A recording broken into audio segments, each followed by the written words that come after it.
बच्चों, hello everyone. चलिए आज हम अपना टॉपिक वहीं से शुरू करते हैं जहाँ से हमने छोड़ा था। तो सबसे पहले आज हम पढ़ने वाले ओजोन के बारे में। ओजोन क्या होती है? ओजोन एक गैस होती है, ऑक्सीजन के 3 अणुओं से मिलकर बनी होती है, जिसका फॉर्मूला होता है O3। इसको फॉर्मूला को हम बोलते हैं अणुसूत्र। तो ओजोन क्या करती है? और जब ऑक्सीजन के जो 3 परमाणु, जैसे यहाँ पे ऑक्सीजन है, इसके 2 परमाणु में 2 परमाणु ये, 1 परमाणु ये, जब ये 3 परमाणु मिलते हैं तो O3 बनाते हैं, जैसे हम क्या बोलते हैं? ओजोन बोलते हैं। अब क्या होता है? अब हम पढ़ने वाले हैं ओजोन परत के बारे में। ओजोन परत क्या चीज़ होती है, उसके लिए हमें समझना पड़ेगा। ये हमारी प्यारी प्यारी पृथ्वी है। पृथ्वी को प्रोटेक्ट करने के लिए अल्लाह ने क्या बनाया? इसके चारों तरफ एक आवरण कंबल की तरफ क्रिएट किया है, जिससे कि उसे हम क्या बोलते हैं? वायुमंडल बोलते हैं। वायुमंडल की अलग अलग परतें होती हैं, जिनमें से एक परत है समताप मंडल। समताप मंडल क्या करती है? जो ये ओजोन परत है, ओजोन जो गैस है, उसकी जो परत बनती है उसको हम बोलते हैं ओजोन परत। तो समताप मंडल में एक परत पाई जाती है, ओजोन परत। इसका काम क्या होता है? जो सूर्य चाचू हैं हमारे, ये इनसे किरणें आती है जिन्हें बोलते हैं पराबैंगनी किरणें। तो जो सूर्य चाचू से पराबैंगनी किरणें होती है, इंसान के लिए बहुत ज़्यादा खतरनाक होती हैं। तो इससे हमें कौन बचाते हैं? हमारी हीरोइन। कौन है वो हमारी हीरोइन? ओजोन परत, ये हमारी बचाती है। तो इसके बारे में पढ़ लेते हैं। ओजोन परत कहाँ होती है? समताप मंडल में होती है। पृथ्वी के चारों ओर एक आवरण बनाकर रहती है। उसका कार्य क्या होता है? सूर्य से आने वाली जो पराबैंगनी किरणें होती हैं उनसे हमें बचाती हैं। ठीक है। ये जो विकिरण आता है, जो पराबैंगनी किरणों का विकिरण होता है, इससे हमारे लिए बहुत ज़्यादा हानिकारक होता है। ओजोन परत हमें इससे बचाती है। अगर ओजोन परत कहीं से हल्की हो जाती है तो उसे बोलते हैं छिद्र होना। ओजोन परत में छिद्र होने के कारण क्या होता है? अब जो सूर्य चाचू है वो सीधे करके लाइट फेंकेंगे, और जो सूर्य पराबैंगनी किरणें डायरेक्ट पृथ्वी पर आएंगी, उससे बहुत सारी बीमारी पैदा हो जाती है। चलिए अब हम पढ़ लेते हैं आखिर ये जो ओजोन परत है ये कमज़ोर क्यों हो रही है। चलिए बच्चों, इसके बहुत सारे रीजंस हो सकते हैं। सबसे पहला कारण क्या है? CFC। CFC की फुल फॉर्म होती है क्लोरोफ्लोरोकार्बन। ये क्या होता है? जो हमारे फ्रिज होते हैं उनमें कूलिंग का काम करने के लिए जो गैस काम करती है वो होती है CFC। और जो अग्निशमन यंत्र होते हैं, अग्निशमन यंत्र किन्हें बोलते हैं? जो यंत्र आग बुझाने का कार्य करता है, उसके अंदर CFC होता है। तो ये क्या करती है? ओजोन परत को यानी कि हल्का कर देती है, यानी कि ओजोन परत यानी कि जो ओजोन गैस होती है उसको ब्रेक कर देती है ऑक्सीजन में, और जिससे क्या होता है? ओजोन की परत हल्की हो जाती है। अच्छा, जैसे ये CFC है क्लोरीन, ये क्या करती है? इसमें जो CFC में क्लोरोफ्लोरोकार्बन, इसका मतलब इसमें क्लोरीन भी है। तो जो क्लोरीन होती है ये ओजोन परत में पहुंचने पर जो O3 अणु, जो मैंने अभी बताया, O3 अणु को O2 में तोड़ देगी, यानी कि ओजोन से ऑक्सीजन बना देंगी, जिससे क्या होगा? O3 की मात्रा घट जाती है, जिसको हम छिद्र होना बोलते हैं। इसी तरीके से हम उत्तरी ध्रुव जो होते हैं हमारे, नॉर्थ पोल, और दक्षिणी ध्रुव जो होते हैं, जो साउथ पोल होते हैं, उसके ऊपर इसकी जो मोटाई होती है, वो मोटाई की परत 30 से 40% घट रही है। यही रीज़न है। चलिए अब आप सब बच्चों क्लियर है? ठीक है। अब आप सब बच्चों से एक क्वेश्चन है, बताइए ओजोन परत कौन से मंडल में पाई जाती है? बिल्कुल सही है। कौन से मंडल में? समताप मंडल में। ठीक है। ओजोन का फॉर्मूला क्या है? O3 है। कौन सी गैस ओजोन परत को कमज़ोर कर देती है? CFC, chlorofluorocarbon. Very good. यहाँ से MCQs आने के चांसेस होते हैं बच्चों। चलिए अब हम चलते हैं अपने अगले टॉपिक पर। बच्चे अब हम पढ़ने वाले अम्ल वर्षा। ये क्या होता है? अरे जो हमारी वायु है उसके अंदर क्या है? नाइट्रोजन भी है और सल्फर भी है। तो जब नाइट्रोजन ऑक्साइड से मिलके बनेगी तो बन जाएगी नाइट्रोजन ऑक्साइड, और सल्फर मिलेगी तो हो जाएंगे सल्फर के ऑक्साइड। जब नाइट्रोजन और सल्फर के ऑक्साइड पानी के साथ, कौन से पानी के साथ? वर्षा के जल के साथ मिलकर क्या बनाते हैं? जैसे ये नाइट्रोजन ऑक्साइड तो बनाएगा नाइट्रिक अम्ल, और सल्फर डाइऑक्साइड बनाएगा सल्फ्यूरिक अम्ल बना लेते हैं। तो जब ये अम्ल बना लेते हैं, अम्ल मतलब तेज़ाब बना लेते हैं, तो पानी के अंदर तेज़ाब बन गया। और जब बारिश होगी तो एसिड भी, अम्ल भी पानी के साथ साथ नीचे आ जाएगा, और जब ये किसी भी इमारत पर, किसी भी चीज़ पर गिरेगा तो उसको क्या करेगा? उसको नुकसान पहुँचाएगा। इसी को हम बोलते हैं अम्ल वर्षा। आई थिंक सब बच्चों को समझ आ गया होगा। ठीक है। चलिए बताइए अम्ल वर्षा के लिए उत्तरदायी गैस कौन सी होती है?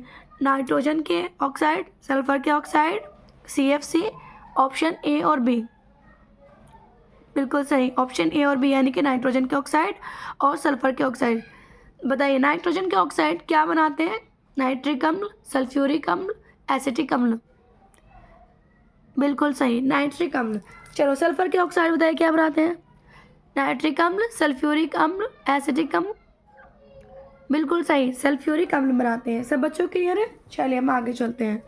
अच्छा बच्चों, जो ये अम्ल वर्षा होती है, एसिड रेन होती है, इससे हमें क्या नुकसान होता है, इसके बारे में हम पढ़ने वाले हैं।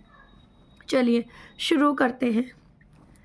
जितने भी हमारे ऐतिहासिक भवन होते हैं, इमारत होती है, जो ताजमहल मूर्ति होती है, उनमें जंग लग जाता है, वो ख़राब हो जाती है। जब वो ख़राब होगी बच्चों तो क्या होगा, उनकी सुंदरता कम हो जाएगी। हमारी जो धरोहर है, ये हमारे पास हमारे राष्ट्र की धरोहर है, ये कम, इनकी सुंदरता में कमी आ जाएगी। ठीक है।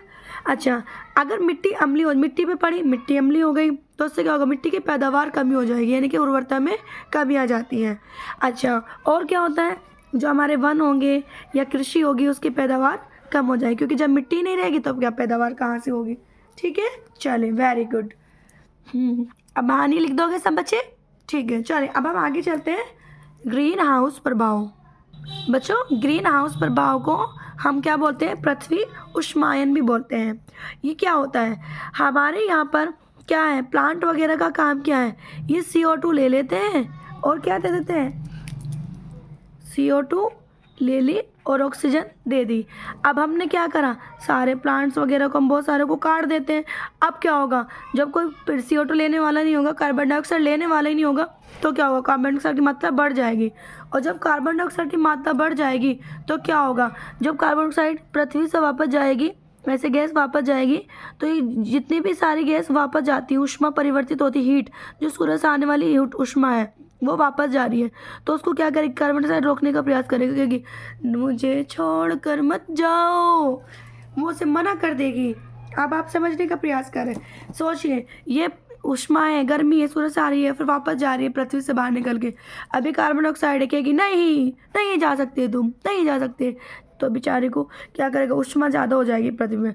अब पृथ्वी पे जब ऊष्मा ज़्यादा होगी तो क्या होगा बच्चों, फिर क्या होगा बताइए, फिर बच्चों क्या होगा, पृथ्वी के तापमान में वृद्धि हो जाएगी, और इसी को हम बोलते हैं ग्रीन हाउस प्रभाव या पृथ्वी उष्मायन, पृथ्वी का ज़्यादा गर्म होना।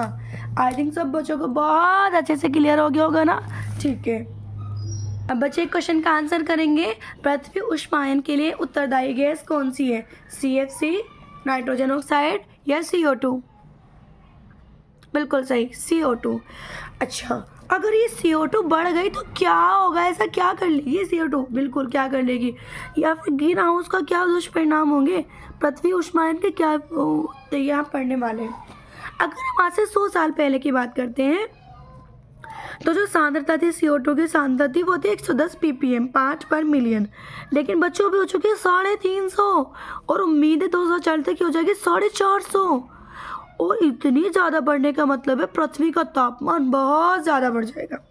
और जब पृथ्वी का तापमान बहुत ज़्यादा बढ़ जाएगा, फिर क्या होगा, जो हमारे ग्लेशियर हैं, ग्लेशियर क्या होते हैं, जो बर्फ़ जमी हुई है पहाड़ों के ऊपर, वो पिघल जाएगी। वो पिघल जाएगी तो क्या होगा, पानी नहीं बन जाएगा, पानी बह के नीचे आएगा। फिर क्या होगा, जो समुद्र है, समुद्र में पानी का लेवल उप उप उप हो जाएगा।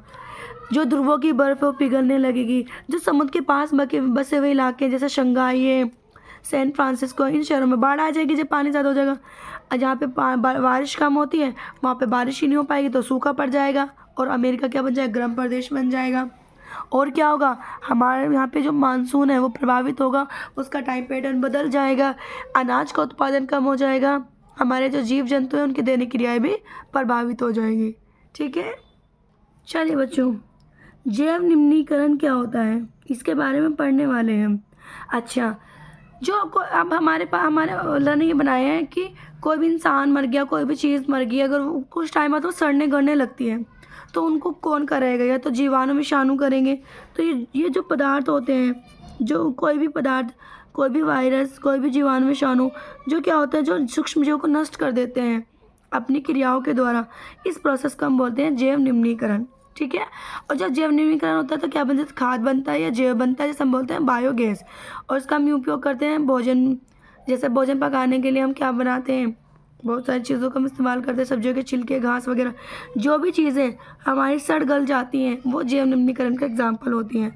और अजैव निम्नीकरण में क्या होता है, जो चीज़ें सलती गलती नहीं है, उन पर ना तो सूक्ष्मजीवों की रिएक्शन हो रही, ना विकिरणों का प्रभाव पड़ रहा, ना ऑक्सीकरण हो रहा, ना रासायनिक अपघटन, कुछ भी नहीं हो रहा, ये बंदा है, इस पर कोई फर्क नहीं पड़ा, ढीठ बंदा है, तो ये कौन सा होगा, अजैव निम्नीकरण।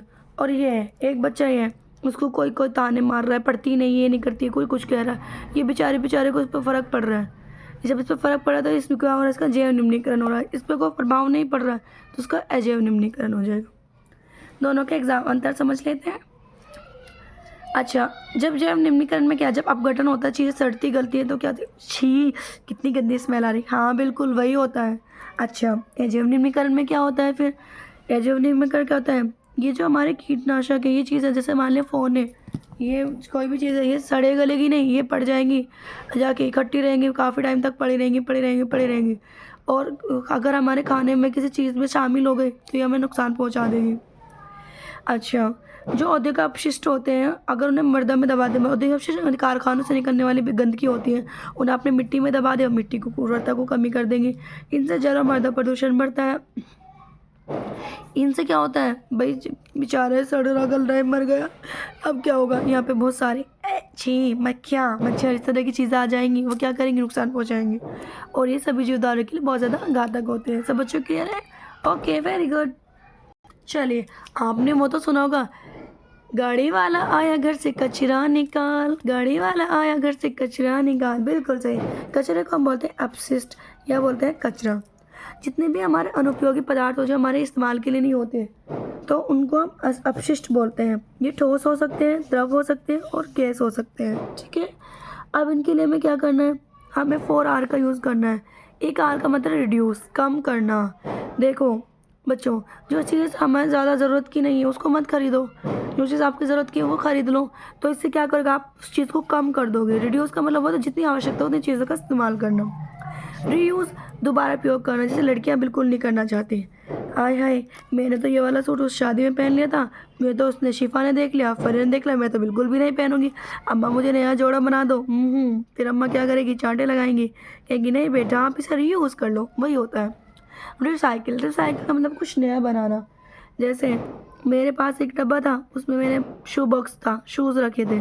अब क्या करो, शूज़ मेरे निकल गए, मैंने उस डब्बे को कुछ और बना लिया, फर्स्ट एड बॉक्स बना लिया। तो उसे मैंने क्या कर लिया, रिसाइकिल, उसकी शक्ल बदल दी।